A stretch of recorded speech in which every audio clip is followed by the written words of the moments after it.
заң аясында қақтығыстар емес, бұл адамдардың бәлкім эгосының қақтығысы болған шығар. Баспайтын жерді басып қойдым, содан болды. Өз принциптарыма, өнерге адал болдым. Тәуекелге барған сәттер болды ма? Оралмаған нені үйретті? Сақтықты үйретті. Расымен де солай ма? Неге сондай конфликтныйсың? Неге сондай қиынсың? Менен де қырсық, менен де конфликтный адамдар бар бұл өнерде. Мен театр әлеміндегі жаңағы қай шешімдерім болсын, ол менің шешімдерім. Ол менің мектептерім. Қуанышыма орай мен жақсылықты да, сұлулықты да көп көрдім. Сол жақсы адамның бірі Асанәлі аға болды. Ең алғаш 25 жасымда батасын алдым. Ол кісі өмірде де, өнерде де әкем секілді болды. Бізде жаңа сұхбат. Бүгін бізде қонақта өнертану магистрі, театр танушы Салтанат Мақсотқызы. Салтанат, қош келдің. Қош көрдік. Шақырғаныңызға рахмет. Сен деп айта берсем болады ғой, Әрине. Енді жылдың басы, бәріміз жаңа жылға бір жаңаша серпіліспен, жаңа оймен, жаңа мақсаттармен қадам басатынымыз белгілі. 2026 жыл, жылқы жылы. Жалпы жыл қалай басталып жатыр? Қандай жоспарлар қойып отырсыз алдағы уақытқа? Құпия болмаса, аз-маз бөлісіп кетсеңіз. 2026 жыл, мен ойлаймын, менің ойымша жылқы 7 қазынан бірі ғой. Тектен текке айтылмаған деп, сондықтан биылғы жылдан күтер жақсылығым, жақсы жаңалықтарым көп. Өзім үшін жыл жақсы басталып жатыр. Жақсы ұсыныстармен, жақсы идеялармен, жақсы ойлармен. Тамаша. Салтанат, енді сенің туған жерге деген, Жайыққа, Оралға деген ерекше махаббатыңды білемін. Өзіңнен де естіп жүрмін. Сонау Алматыда өнердің қайнаған ортасында жүріп, өнердің майталмандарыменен қоян қолтық араласып, бірге жұмыстас қызметтес бола жүріп, бәрін тастап елге қызмет етсем екен, Жайықтың өнері мен мәдениетіне үлес қоссам екен деп келдің. Бір ерекше бір қиял мен оймен келген шығарсың. Енді сол кездегі сенің қиялың мен бүгінгі шынайылықтың арасында айырмашылық бар ма? Болса, қаншалықты арасы алшақ? Айырмашылық бар. Себебі осыдан 6 жыл 3 ай бұрынғы Салтанат армандары, мақсаттары мүлдем басқа болатын. Шығармашылық, ойлау, шектеу деген болмайтын менде ол кезде. Себебі мен облыстың психологиялық жағдайын, мәдени ортасының саяси көзқарастарды білмегенмін. Менің артықшылығым республика кеңістігінде өскенім, үлкен кеңістік ортада қызмет еткенім, кемшілігім өз облысымның мәдени ортасының психологиялық жалпы саяси көзқарастарын білмеуім. Бірақ 6 жыл 3 айда соның барлығын көзбен көріп, солардың арасында біте қайнасып, өзімнің басымнан өткіздім. Қиялшыл, арманшыл, жастық максимализммен елдің тек қана бір өңірде ғана емес, республикада ғана емес, тек қана СНГ-ның көлемінде ғана емес, батыс өңірінде қай мекемені басқарсам да Европаға турне жасай алатындай, өнермен қазақ өнерін шетелге насихаттай алатындай өзімнің жоспарларым, қиялдарым болған. Оның жалпы мен келгендегі ойлаған мақсаттарымның елде бір 30-40% ғана орындадым деп ойлаймын. Себебі көбісі мен ойлаған армандар, мен ойлаған мақсаттар, мен ойлаған идеялар мен Оралда жүзеге асыра алмадым. Өзіңнің потенциалыңды толық аша алған жоқсың, иә? Мен өзімді толық ашуыма мүмкіндік болған жоқ. Қандай мүмкіндік керек еді? Қандай мүмкіндік жетіспеді? Не кедергі болды? Ашып айта аласың ба? Көбірек қолдау керек болған шығар. Енді бұл қандай? Қолдаудың да қаржылай қолдау бар, шығармашылықты қолдау бар. Қаржылай қолдау, шығармашылықты қолдау және өнер адамын қолдау. Сол маған жетпеді. Әрине, осы 6 жыл 3 айдың ішінде сен қай жағынан да өстің, шыңдалдың, психологиялық жағынан да, моральдық жағынан да, сенің де енді қызметіңде біраз сені сынға алған сәттер, сені сынаған сәттер көп болды. Оның барлығынан енді абыроймен өттің. мүмкін ол кезде сенің жастығың себеп болды, мүмкін тәжірибесіздік себеп болды деп ойламайсың ба? Тәжірибесіздік себеп болды деп ойламаймын. Егер саяси жағынан алсам, саяси тәжірибем жетпеген шығар. Себебі менің ешкіні апа текені жезде дей алмайтын бір мінезім бар. Яғни мен жағымпаздан алмаймын адамға.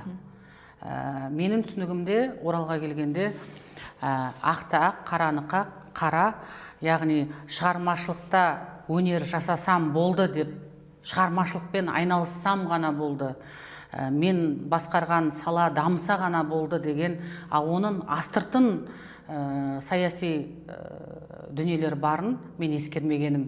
Бұл жерде мен қатты асықтым ғой результат көрсетуге, нәтиже көрсетуге.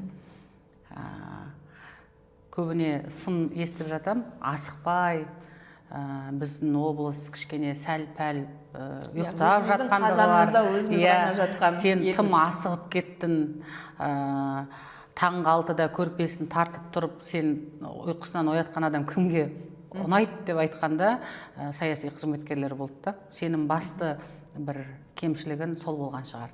Себебі шығармашылық тұрғыдан да, қаржылық тұрғыдан да, шаруашылық тұрғысынан да сенің сауатың бар, бірақ жаңағыдай дүниелерді кішкене ескермедім деп сынға алған саясатта жүрген ағаларым болды. Әсіресе енді мынау облыста Қара Шаңырақ өнер ордасы қазақ драма театрына басшылық жасаған кезде саған қатысты біраз осы елдегі зиялы дейтін аға әпкелеріміздің сын айтқаны, жазғанын енді бәріміз білеміз, куәміз оған. Осының барлығынан, осындай бір психологиялық қысымнан, моральдық бір қиындықтардан қалай шықтың?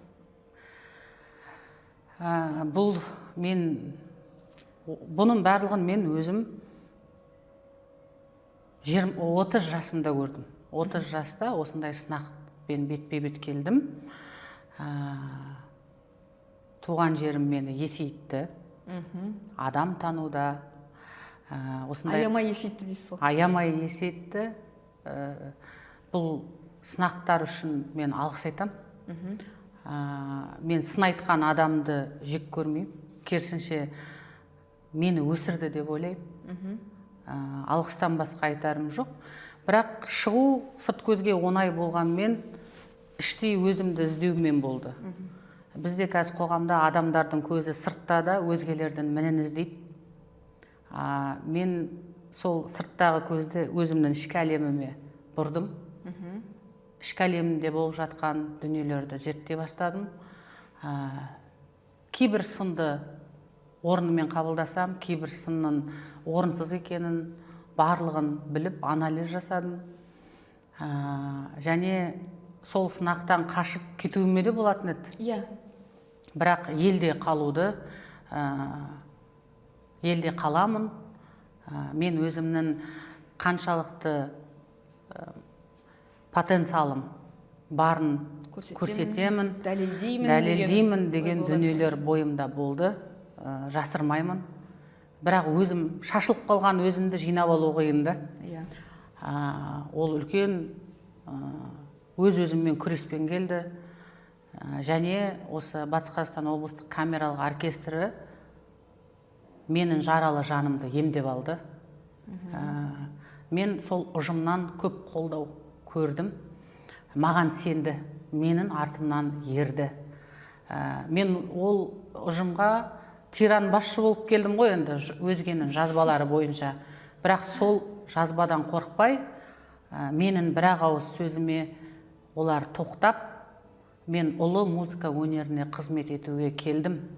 Сіздер мені өзгенің жазбасымен емес, өздеріңіз қызмет бабында, өмірде адами тұрғыда тануға мүмкіндік беріңіздер. Егер менің бойымда кемшілік болса, кет деп айтсаңыздар, мен кетемін деген бір ауыз сөзіме. Сол сөзді айтқанға, сол сөзге тоқтады бұл ұжым. Мені тағайындағаннан кейін де екінші күні пост шықты. Почему наказали камерный оркестр деген. Сол посттан кейін мен жинап ұжымға шындықтың екі ұшы болады. әркімнің өз шындығы бар, ақиқатын бір Аллаға ғана мәлім. Сондықтан мен ешкімді қараламаймын, өзімді де ақтамаймын. Уақыт төреші, тарих өз есебін береді ертең уақыты келгенде. Сондықтан маған мүмкіндік беріңіздер. Тура осы сөздерді айттым. Ұжым маған сенді. Кішкене бір-бірімізге үйренісуге 2-3 ай кетті. Сонымен жаймен алға бірге жүріп кеттік.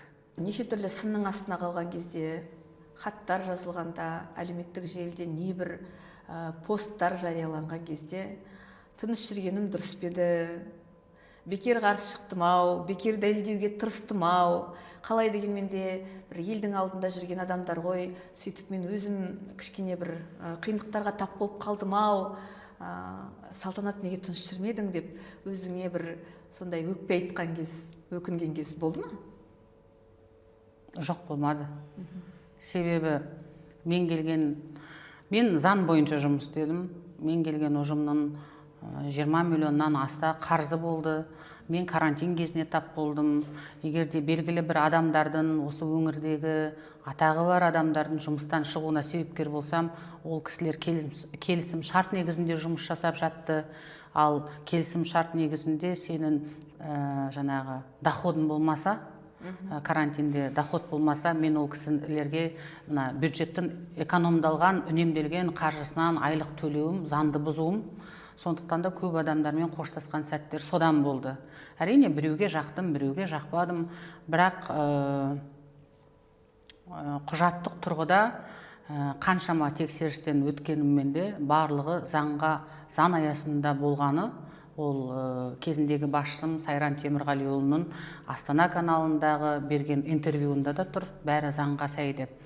Бірақ жаңағы айтып отырмын ғой, бұл жерде заң аясында қақтығыстар емес, бұл адамдардың бәлкім эгосының қақтығысы болған шығар. Баспайтын жерді басып қойдым, содан болды. Бірақ өзіме адал болдым деп. Бірақ өзіме, өз принциптарыма, өнерге адал болдым. Себебі мен қолымнан келгенше таза өнер жасауға тырыстым. Жаңағы айтып отырмын ғой, менің сол жасағанымды қолдайтын да, қолдамайтын да адам бар. Пікірлердің қақтығысы болуы да заңды, себебі бұл өмір.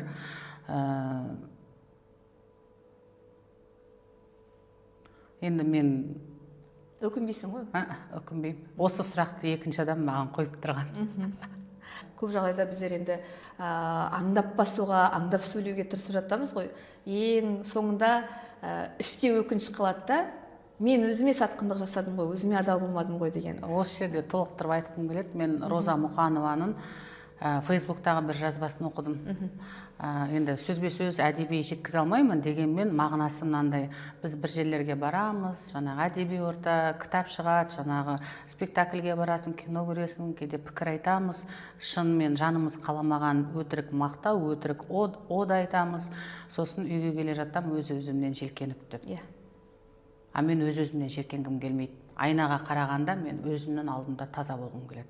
Жайыққа келгелі екі бірдей үлкен ұжымға басшылық жасадым. Бірі енді облыстық қазақ драма театры болса, бүгінде өзіңнің айтып отырған жаныңды емдеп алған облыстық камералық оркестр. Осы екі ұжымға басшылық жасай жүріп, енді өзің шығармашылық адамсың, шығармашылық үшін тәуекелге барған сәттер болды ма? Шығармашылық үшін тәуекелге барған сәттер болды. Мысалы, біздің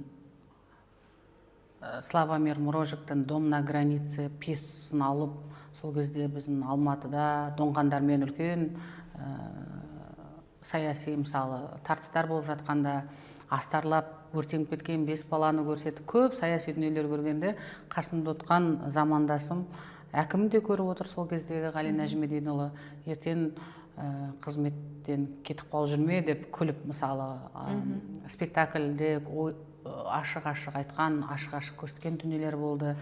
Мысалы, эксперименттік дүниелерге бару, камералық оркестрде, мысалы, біздің Қазақстанда суретшілер перформанс жасайды, ал үлкен мен деген ұлттық оркестрлер перформанстық видео арттар түсірмеген. әрине театрдан келгеннен кейін сондай перформанстық видео арт түсірудің өзі үлкен дүние деп ойлаймын. Шығармашылық үшін қорқып бардым, қоғам қабылдай ма, жақсы қабылдады. Кейін коллаборациялық жұмыстар жасадық, ол да жақсы болды.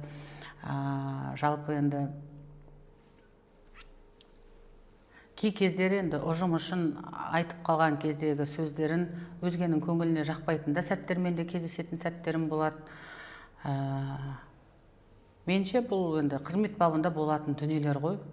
Енді айды аспаннан түсіретін бір дүние жасадым деп айта алмаймын. Бірақ өзіме қатысты функционалдық жұмыстарыма қатысты дүниелер жасаған сәттерім болды.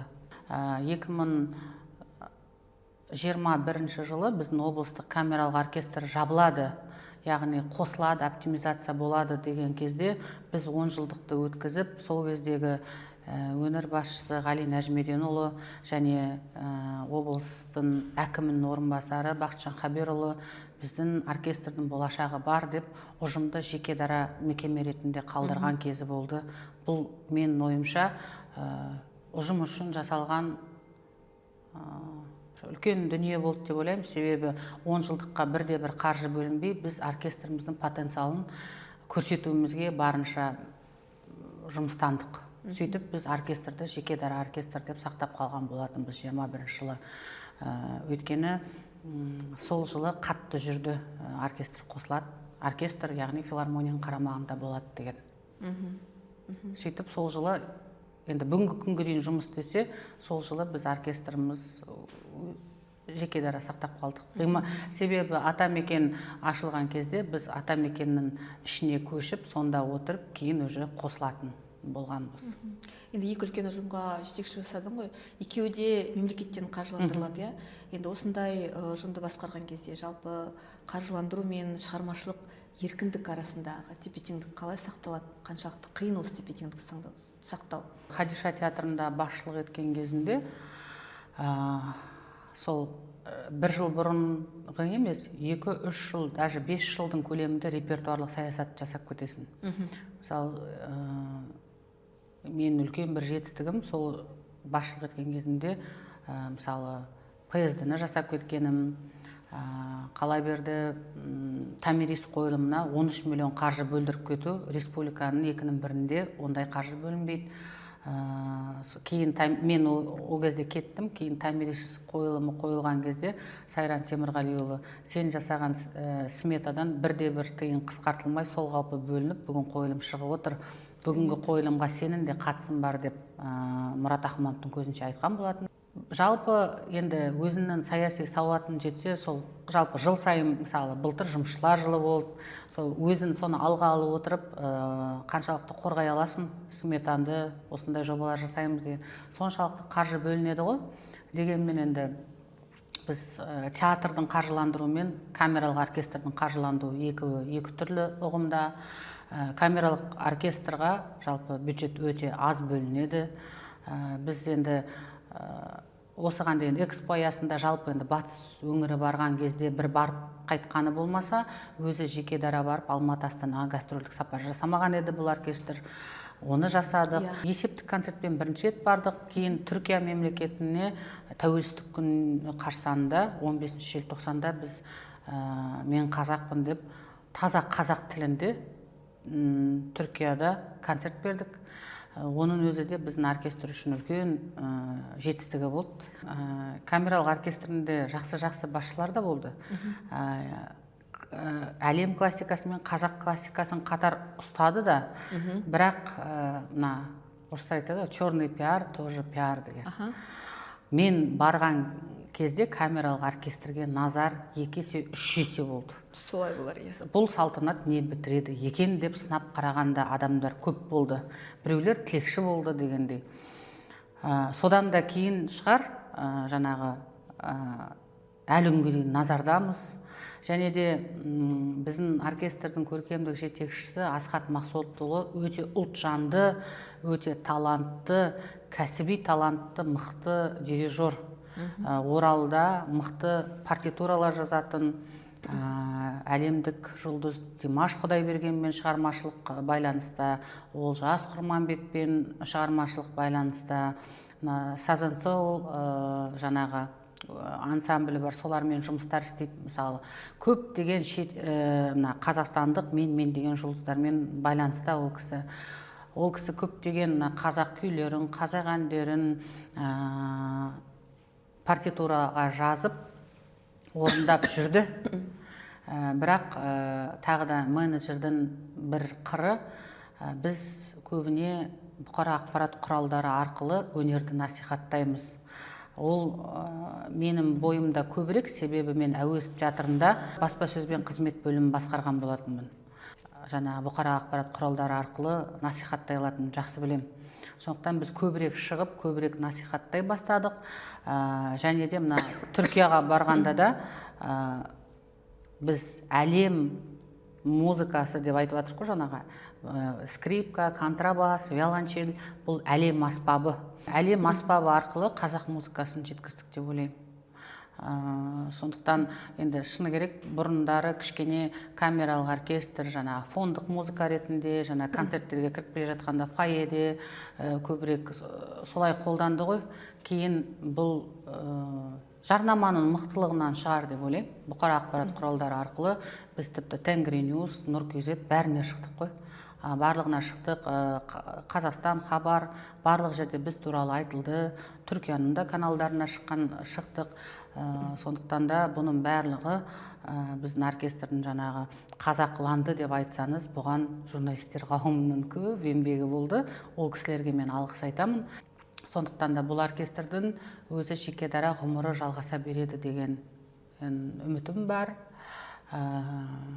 Және де бұл оркестрге егерде жақсылап бюджет бөлсе, жақсылап шығармашылығына қолдау жасаса, бұл оркестр облыстың визитный карточкасына айналатын кәсіби, биік, мықты оркестр.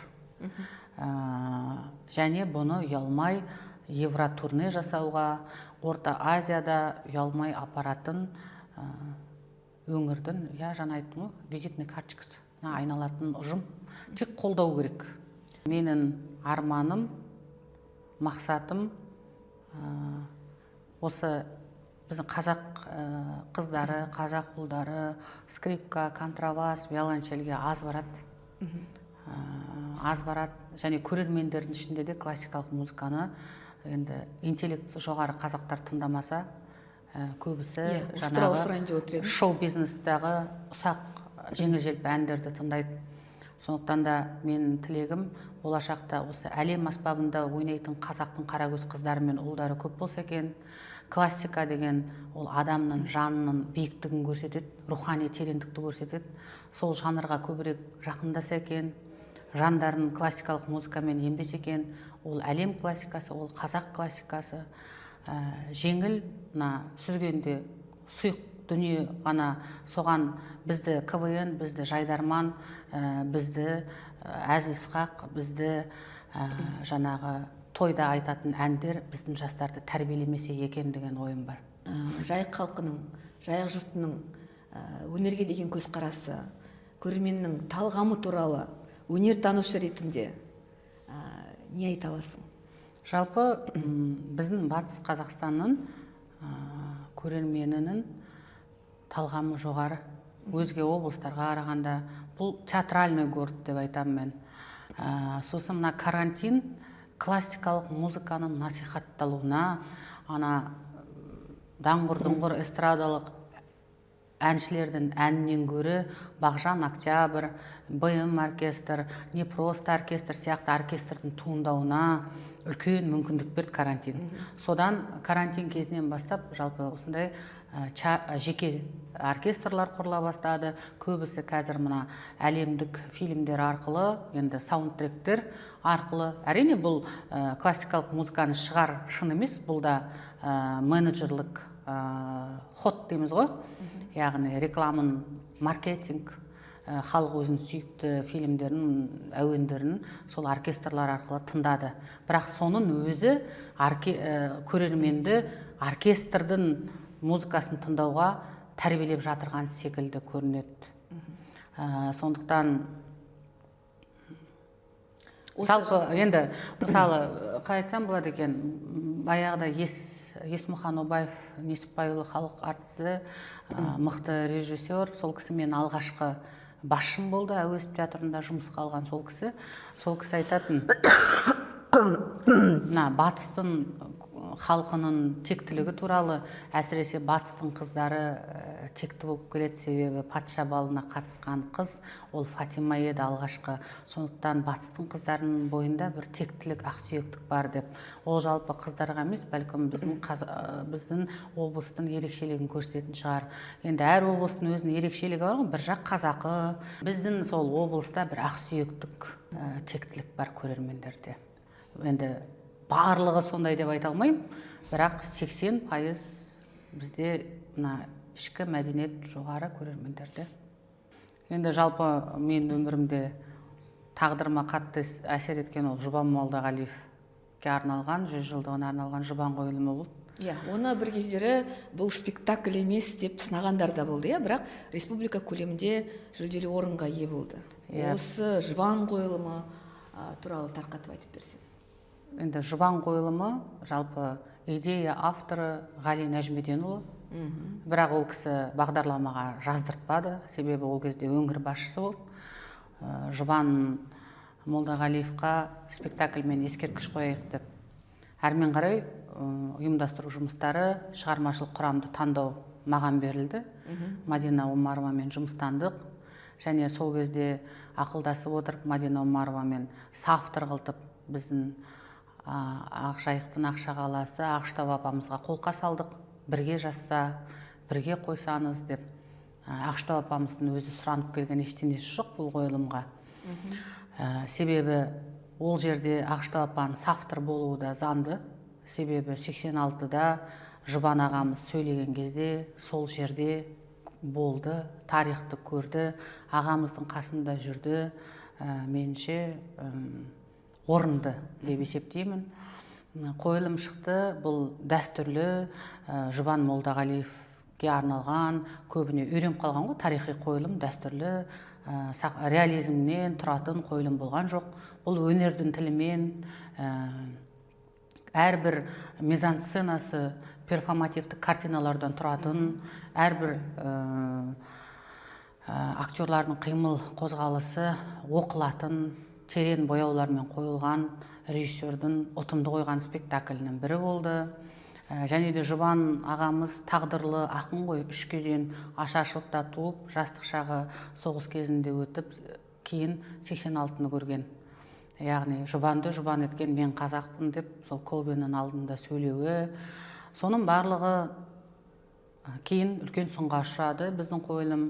Ол бірнеше уақыт бойы тоқтады да, кейін Атырауда өткен республикалық байқауда сол қойылым еш өзгеріссіз режиссердің сол кезде қойылған трактовкасымен, тура сол решениемен тек актерлардың орындары ауыстырылып, 2 актерма, 3 актерма вотқа түсіп қана қойылған қойылым болды. 4 номинация жеңіп келді. Бүгінде сол Хадиша театрының бетке ұстар спектаклі, себебі Астанаға барса да, Алматыға барса да бұл гастрольдік сапар Жұбанмен ашылады. Сондықтан да мен қуанамын, репертуарда, сол театрдың тарихында сол сынға түссе де бүгін жемісін беріп отқан Жұбан спектаклінің тудырушы 5 қыздың бірі болғаныма. Себебі автор Мадина Омарова, Ақштап Бақтыгереева, режиссер Гаухар Адай, суретші Гүлдана Алина, және осы идеяны жүзеге асырған 5-ші қыз мен болдым. Салтанат Мақсатқызы. Салтанат Мақсатқызы, өзінің көркемдік деңгейі жоғары қойылғанын Қазақстанның театр сыншылары барлығы жазып, республикалық газеттерге де шықты, сыншылар көрді. Кейін көп жерге Жұбанмен барса, барлығы Жұбанды көруге келдік. Себебі әлеуметтік желідегі пікірлерді оқып алған ғой. Сол Жұбан қойылымына өте жоғары бағаларын беріп, тіпті мен директорлық қызметтен кетсем де фестивальдан кейін мені звондап, біз енді сені түсіндік, Салтанат деп звондаған театрдағы әріптестерім де болды. Неге сыналды деп ойлайсыз? Жұбан қойылымы себеп болды деп ойлаймын. түпкі тамырда, түп астарында жұбан арқылы маған тиісу болды ғой, мақсатты түрде.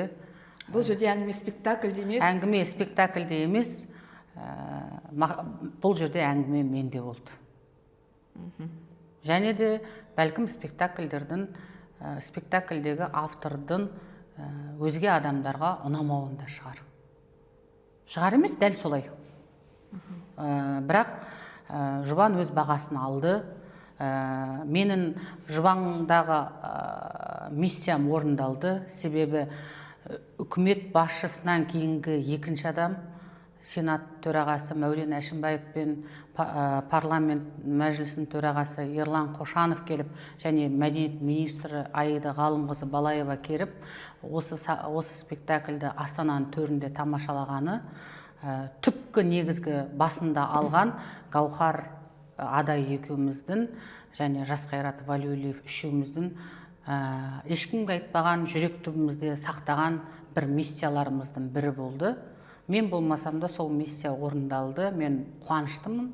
Жалпы Хадиша театрының әр жетістігіне қуаныштымын. Себебі Хадиша апамыз бүкіл өмірін сахнаға арнаған мықты актриса.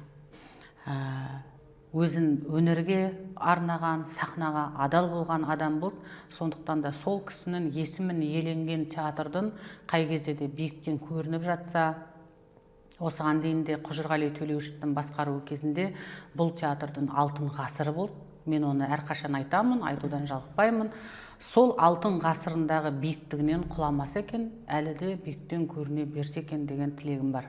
Көбісі айтады, сен өкпен бар шығар, сен бұл театрдағы белгілі бір адамдар жек көретін шығарсың деп. Абсолютно бойымда ешкімге деген реніш жоқ. Себебі өкпе реніш адамның жолын жабады, адамның өзін ауру қылтады. Мен ешкімге өкпелеп жүретін уақытым жоқ. Тау мен тас кездеспес, адам мен адам кездеседі. Сол кезде көздеріне тік қарайтындай арымның таза болғанын да қалаймын. Айтсам, бетіне айтам. Иә, бетіне айтам демекші, сені бір сондай қиындау адам, конфликтный адам дегендерді естідім. Жиі естимін, және расымен де солай ма? Неге сондай конфликтныйсың, неге сондай қиынсың? Менен де қырсық, менен де конфликтный адамдар бар бұл өнерде. Бірақ айтып отырмын ғой, енді ол айтылмайды, бірақ мен айтыламын дегенде ғой. Жалпы мен конфликтный адам емеспін. Сырт көзге бір қарағанда сырт келбетім суық. Өзім енді батыр тұрғалы ірі қызбын ғой. Сұсты болып көрінетін шығармын. Бірақ жан дүниемде ізгілікке, махаббатқа, мейірімге орын көп. Және де басшы болғанда да өзім қазір айтам, біреуді күнде Абайдың қара сөзі бар ғой. Есті адам күніне бір мәрте, болмаса аптасына бір, болмаса айына бір өз-өзіне есеп береді деп. Мен күнделікті кімге не сөйледім, ауыр сөз айтып қоймадым ба, байқаусызда көзімнің жанарымен көңіліне қаяу салып алмадым ба, егер сондай жағдай болса, мені кешір деп Құдайдан кешірім сұраймын. Себебі қонақпыз ғой. Жаңа адам бір-біріне қонақпыз. Бірақ пікірлер қақтығысына келгенде, егер менің кәсіби тұрғыда ойым дұрыс болса, өзімнің пікірімнен қайтпайтын қыңыр мінезім бар. Соған сәйкес мен кей басшылықтағы адамдарға ұнамайтын сәттер. Ыңғайсыз, неудобный конфликт. Ыңғайсыз кадрмын. Ыңғайсыз кадрмын. Бірақ ыңғайсыз адаммын деп ойламаймын.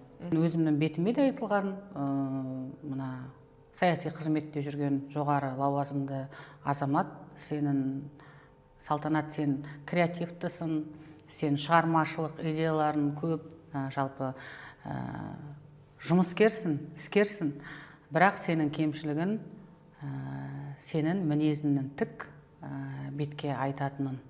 Бұндай кадрлар өспейді деп. Әлеуметтік желдегі суреттерінің, жазбаларының арасынан Асанәлі Әшімов ағамыз туралы жазғандарыңды, ол кісімен түскен суреттеріңді жиі көреміз. Жақын, жақсы қарым-қатынаста болғаныңызды білеміз. Бір жазбаңда әке орнына әкелік қамқорлық көрсетті дедің. Асанәлі ағамызбен арадағы бір жылы қарым-қатынас, ол кісінің сізге деген бір жанашырлығы, қолдауы туралы айтып кетсең. Енді мен бұл 18-ден 19-ға қараған шағымда Оралдан арман қуып Алматыға кеттім ғой. Ол кезде шынымды айтсам, пойызбен Алматыға бара жатқанда мен қайда түсетінімді білмей бара жатқан салтанат болдым. Себебі Алматыда туысқаным жоқ. Пойыздан түсуіме 1 сағат қалғанда туған бөлем звондап, менің служагым бар, Бурылдайға соның үйіне барасың деп, сол кісі мені күтіп алған болатын. Айболат деген ағам. Сол Алматыда ешкімі жоқ салтанат, қарапайым малшының қызы.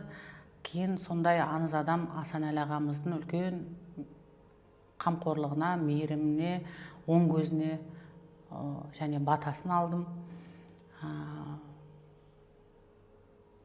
Мен жалпы өмірімде жақсы адамдарды көп кездестірдім, көп жақсылық көрдім. Ұстазым Асхат ағайдың айтатыны бар еді, жақсылық көрген адам өзгеге жақсылық жасағысы келіп тұрады, сұлу адам сұлулықты көреді деп. Ал өмірден тепкі көрген адам ол әрқашан өзгені теуіп жүреді, өзі сұлулықты көре алмайтын да адамдар болады деп. Қуанышыма орай мен жақсылықты да, сұлулықты да көп көрдім. Сол жақсы адамның бірі Асанәлі аға болды. Әкем, мен театрға 2012 жылы кірдім, әуезов театрға 3-ші курсымды бітірісімен. Асанәлі ағаның бір қасиеті, ол театрға келген жастарды қадағалап жүреді. Ол менің еңбекқорлығымды ең бірінші бағалады. Осы қыз бөлім басшысы болатын қыз, осы қыз директор орынбасары болатын қыз. Менің өзім қоймаған талаптарды сол кісі алдыма бір бағдаршам сияқты менің миыма бағдарлама салып отырған. Ең алғаш 25 жасымда батасын алдым. Асанәлі ағаның көз қарасынан, сырт келбетінен көбісі суық деп ойлайды ғой. Бірақ Асанәлі солай ойлаған жастардың бірі мен болдым. Қорқатынмын бас кезінде, аға бүйтіп асықпай, зерттеп қарайды адамды. Ал кейін ол кісінің іші толған мейірім екенін көрдім, ізгілік екенін көрдім, жақсылық екенін көрдім. Ол кісі өмірде де, өнерде де әкем секілді болды. Ол кісі сөзбен емес, ісімен көрсетті. Өзінің балағына жабысып жатқан адамдар болса да, ол туралы неше түрлі жазылып жатса да, ол кісі ешқашан сол адамдар туралы жаман сөз айтқан адам емес болатын. Алға жүре беретін. Тек қана жақсылықты көретін. Сол 30 жасымда айтқан есімді, Салтанат, сен 30-ға келдің, осы күнге дейін қателік жасауға хақың болды. Енді сенің қателесуге хақың жоқ. Сен тұлғалыққа дайындалу керексің. Сен қазақтың қайраткер қызы болу керексің. Өзі мен туралы бағдарламада айтады, өзі бір батыстың сондай бетке айтатын, тіке сөйлейтін қыздары болады деп YouTube желісінде бар. Бұл менің өмірімде маған солай баға беретін еді. Енді үйге барған кезде салта келді деп. Енді аға маңдайымнан сипап, әке орнына әке болды. Өнерде де жол көрсетті, өмірде де жол көрсетті. Шынайы, біздің арамызда шынайы әдемі байланыс болды. Әрине ол кісіні біз аяқ астынан ойламаған жерден айырылып қалдық. Бүкіл қазақ үшін өте ауыр қаза деп ойлаймын. Енді ағамыздың атындағы театр бар. Сол жастар әрмен қарай ағаның ізін шәкірттері бар. Біреу емес, бірнешеу. Мен өзім тікелей Асанәлі ағада оқымасам да, өмірде маған ұстаз болды. Бір рет мен Асанәлі аға айтқанда, аға, мен сіздің жасаған жақсылығыңызды қайтара алмаспын. екі дүниеде де сізге тек жақсылық тілеумен өтемін деп сөйтіп айтқанында ағаның, егер сен өнерге адал қызмет етсең, сол сен қайтарған. Сахнаға адал бол, өнерге адал бол. Сахна сонда сені көтереді деп айтқан еді. Енді біздің қолымыздан келетіні ағаның сол айтқан бір ауыз сөзі, қай салада болсын, өнердің қай саласы болсын, адал қызмет ете алсам, осы Асанәліға берген жолдама ғой, құлатып алмасам, ертең Асанәлі ағаның енді қолдаған қызы деп айтады, біреу енді әркім әртүрлі айтады ғой. Бірақ мен үшін мәртебе, мен сол кісінің батасын алғаным. Ондай адамдар туа бермейді, қайталанып келмейді. Сондықтан өнерге адал қызмет етсем, ағаның аруағына адал болсақ, қазір көбіне адамдар тірісінде керекті, өлгеннен кейін керек қылпайды ғой. Тірісінде қасында болып адал болдық, қайтқаннан кейін аруағына адал болсақ, сол шығар деп ойлаймын, енді мен білмеймін басқа. Осы біздің еліміздегі жарық жұлдыздар дейміз ғой енді. Кино өнерінде, театр өнерінде, жалпы мынау эстрадада жарқырап жүрген өзіңнің замандастарыңмен бірге түскен суреттеріңді, олармен жақсы қарым-қатынаста екеніңді, бір қазір вайб дейді ғой, вайбтарыңыз келісетінін енді көріп куә болып жүрміз. Сонау Алматыдан Жайыққа келдің ғой енді. Бұл жақтан адал достар таба алдың ба? Ал Оралға келгеннен кейін Орал маған нені үйретті? Сақтықты үйретті. Мен бұрын адамға күдікпен қарамайтын едім. Күдіктеніп қараймын деп айта алмаймын, бірақ сақтанып қарауды үйретті.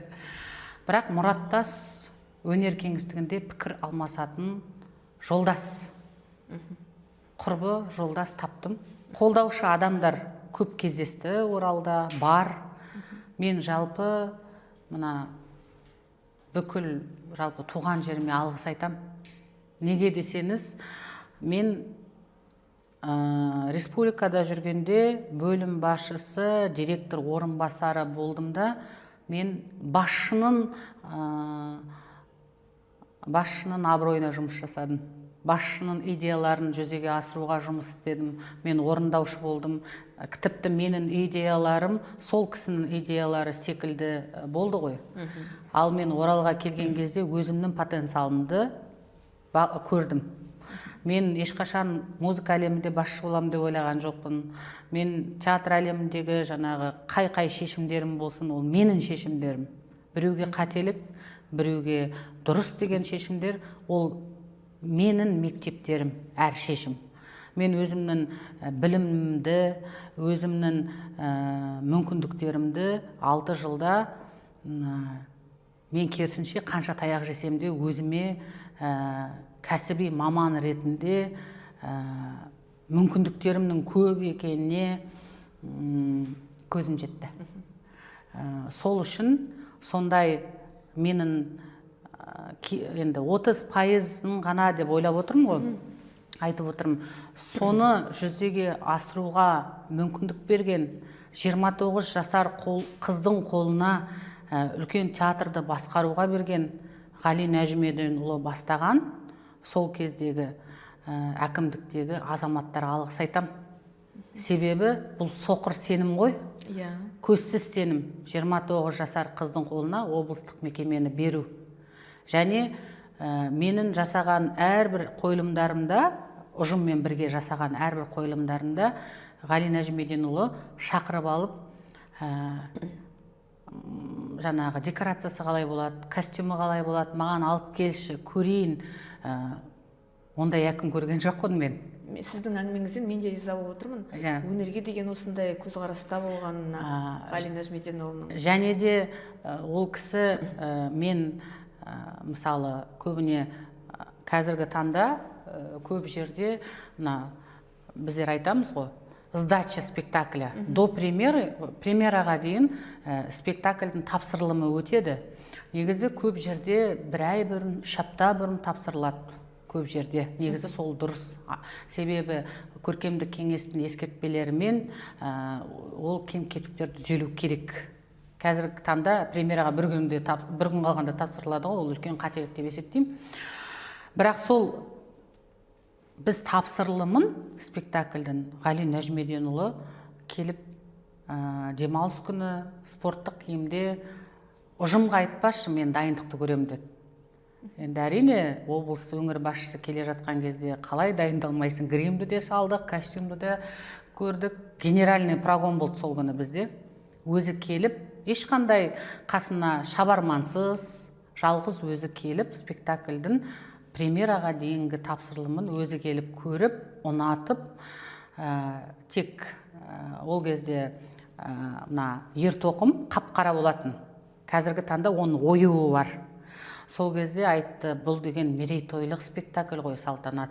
Сондықтан мына ертоқымға бәлкім ою салсақ қайтеді деп ой айтып, шынымен де бұл енді біздің оюымыз ғой, енді ертоқымда ою болу керек. Сол оюды салу үшін режиссермен біршама Гаухарды көндіру болды. Енді Гаухар көріп отырса да біледі ол жағдайларды. Ана қара матаның астында негізі қоңыр кожаный материал болған. Ол қоңыр кожа светті жұтып қоятын болғасын, бір күнде қара матаға салып, кейін Ғали Нәжімеденұлының айтуымен оюды салған болатынбыз. Сондықтан да толықтай бұл қойылым сол кісінің идеясымен шықты деп айталам. Және де сол кезде көп қолдауды, мен өңір басшысының қолдауын көп көрдім. Мен ол кісіге алғыстан басқа айтарым жоқ. Сол сенім берген үшін, қолдаған үшін.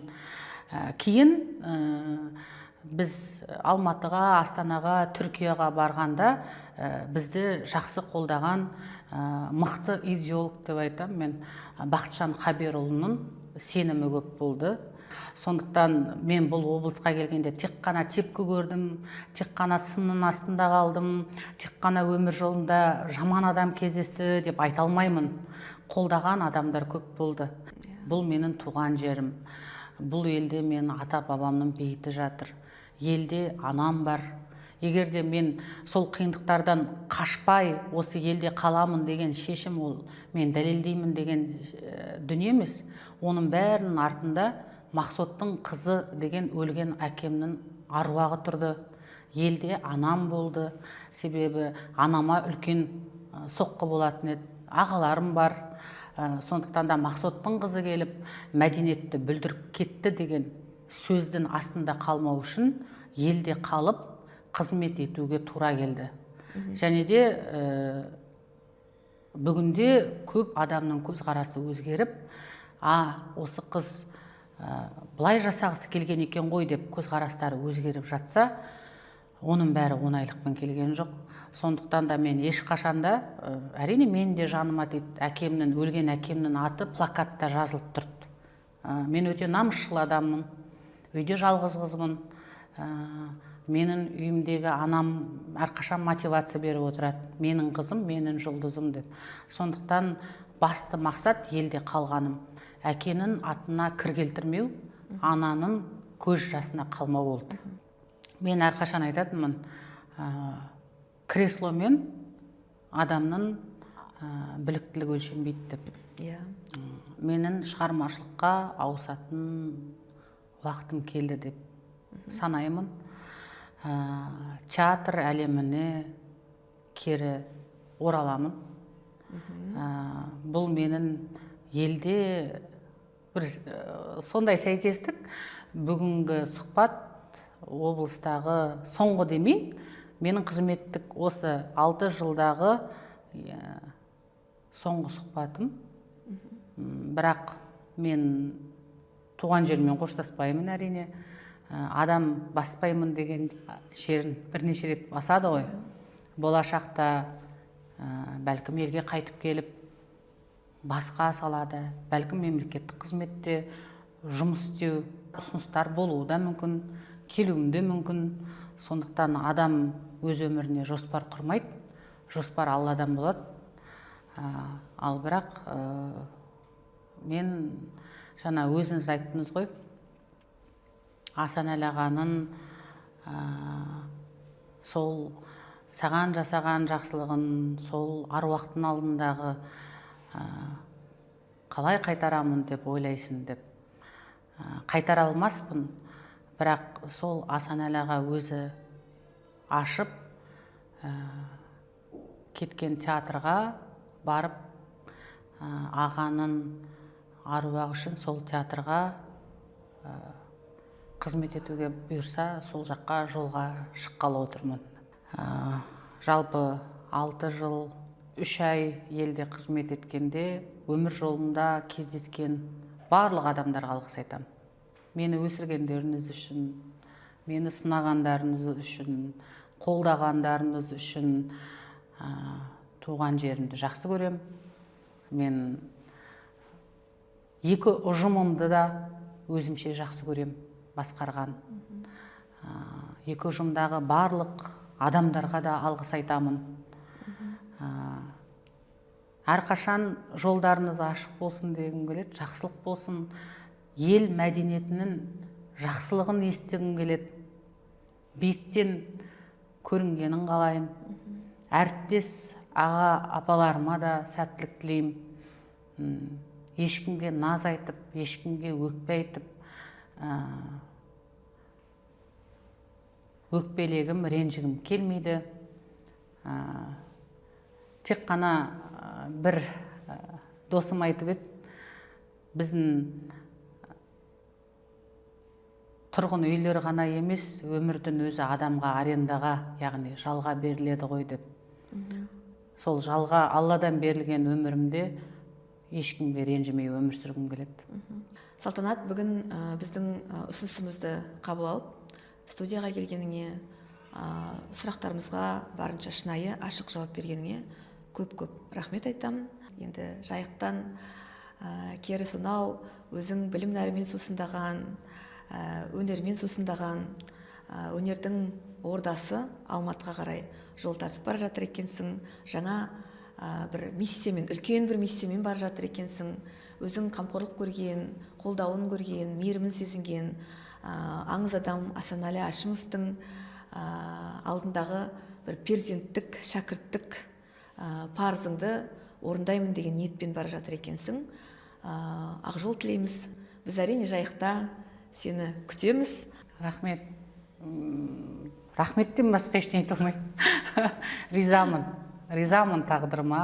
Қалған 70%-ді келесі келгенде орындаймын. Қалған 70%-ді сол келесі келгенде орындайсың деп сенеміз. Рахмет көп-көп. Рахмет.